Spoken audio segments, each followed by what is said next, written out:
Dear Mario, please come to the castle. I have baked a cake for you. Yours truly, Princess Toadstool. Peach. When I think of video games, there are a few characters who come to mind. To many, the one at the top of the list is none other than Mario. He's got quite the resume after all, starting out as Jumpman in various arcade games in the early 80s, and eventually got his own console game in 1985. Crazy to think, the original Super Mario Bros. For Famicom turns 40 this year. Looking at the evolution of Mario is watching the evolution of gaming. He wouldn't mean so much if not for how his evolution led to innovations within the greater video game industry, from arcade to home console, to polygons to new and interesting game mechanics, the whole time leading the industry with unique level design and interesting concepts that would become the standard. I don't know of a more important or influential series. One game in particular stands above the rest, Super Mario 64.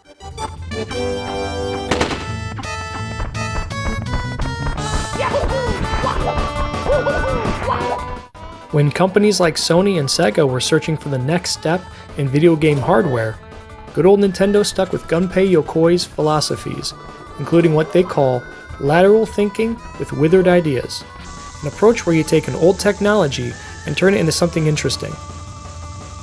With more competition than ever, Nintendo made the N64 with a fast processor but limited texture resolution, which would allow them to put all their efforts into how to control a character in a 3D space, rather than doing what everyone else was doing, focusing on how the 3D looked, and less on how it played. Games early in the 5th generation are considered to be particularly difficult to come back to, which just proves how innovative their philosophies were. Nintendo was able to truly innovate by making Mario fun to control above all else. If you look at the competition, they had the superior hardware, but the 3D games were not as fleshed out as Nintendo's. Since there were only 2 games at launch, Pilot Wings and Mario 64, that showed how confident Nintendo was in how their games played, even if they didn't look spectacular. What Super Mario 64 did was not only remarkable, I would say it was a miracle.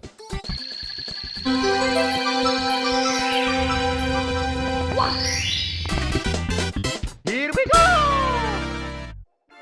Especially when you examine other games of the era. Take Bubsy 3D and Jumping Flash for example. You can see how awkward it was to move around in an open 3D space. The way most developers thought to communicate vertical movement, like jumping, was to change the camera's perspective from being right behind the character to right above them. The sudden change in perspective is disorienting. Truth is, creating a 3D game wasn't as obvious as it is today, thanks in no small part to Mario 64. Not to mention the method of control. Both the PlayStation and Saturn were packaged with controllers equipped with only a D-pad that had a simple 4 to 8 directions to move. None had analog sticks until years later. Nintendo got it right out of the gate, with its analog stick utilizing 360-degree movement.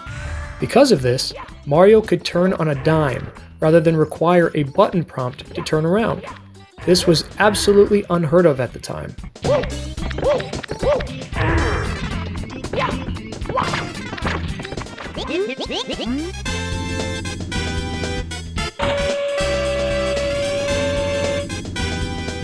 Mario can swim, kick, punch, triple jump, crouch, crawl.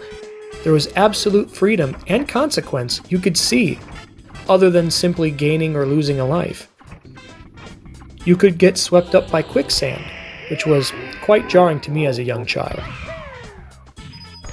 The real star of the show, pun intended, is not only the freedom of movement, but the places that movement can take you. Bomb Battlefield, Dire Docks, Tiny Huge Island, Snow Mountain, all incredible levels with fun gimmicks to distinguish themselves between one another.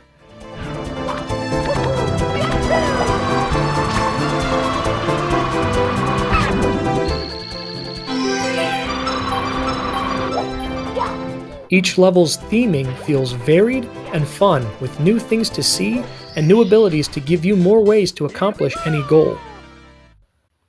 One thing you can't forget to mention is the game's music. It's simply incredible. There are two moments that really captivated me when I was young, concerning the soundtrack and the vibe. My first time in Dire Dire Docks, I just floated there, sitting in the water, listening to how the level's music sounded. Peaceful and calm. It's an all-timer for sure. Then there's also the moment where you find Nessie in the cavern. The same feeling, but this time it felt almost cinematic. I had never experienced that sensation before in a video game. My preconceived notions told me games were supposed to be just fun, but not grand and movie-like in its scope. Or so I thought.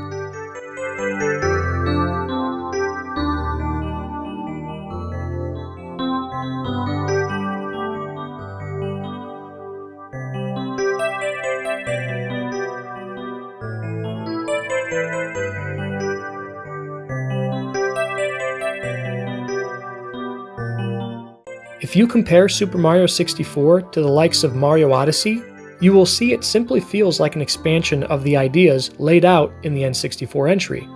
To nail the mechanics of motion in one go is truly inconceivable. If Nintendo had not done what they did here, I can only speculate how long it would have taken for the industry to figure everything out. Imagine a timeline where the PS2 comes out with a leap in graphics, but you still had to use an aerial camera in order to see where you're going to land when jumping.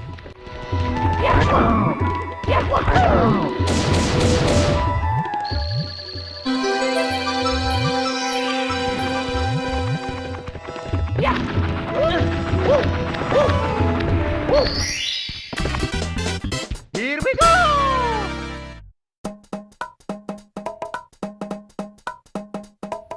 Many years later, I still feel just as captivated with the world and creatures that inhabit it as I did when I first played Super Mario 64 for the Nintendo 64.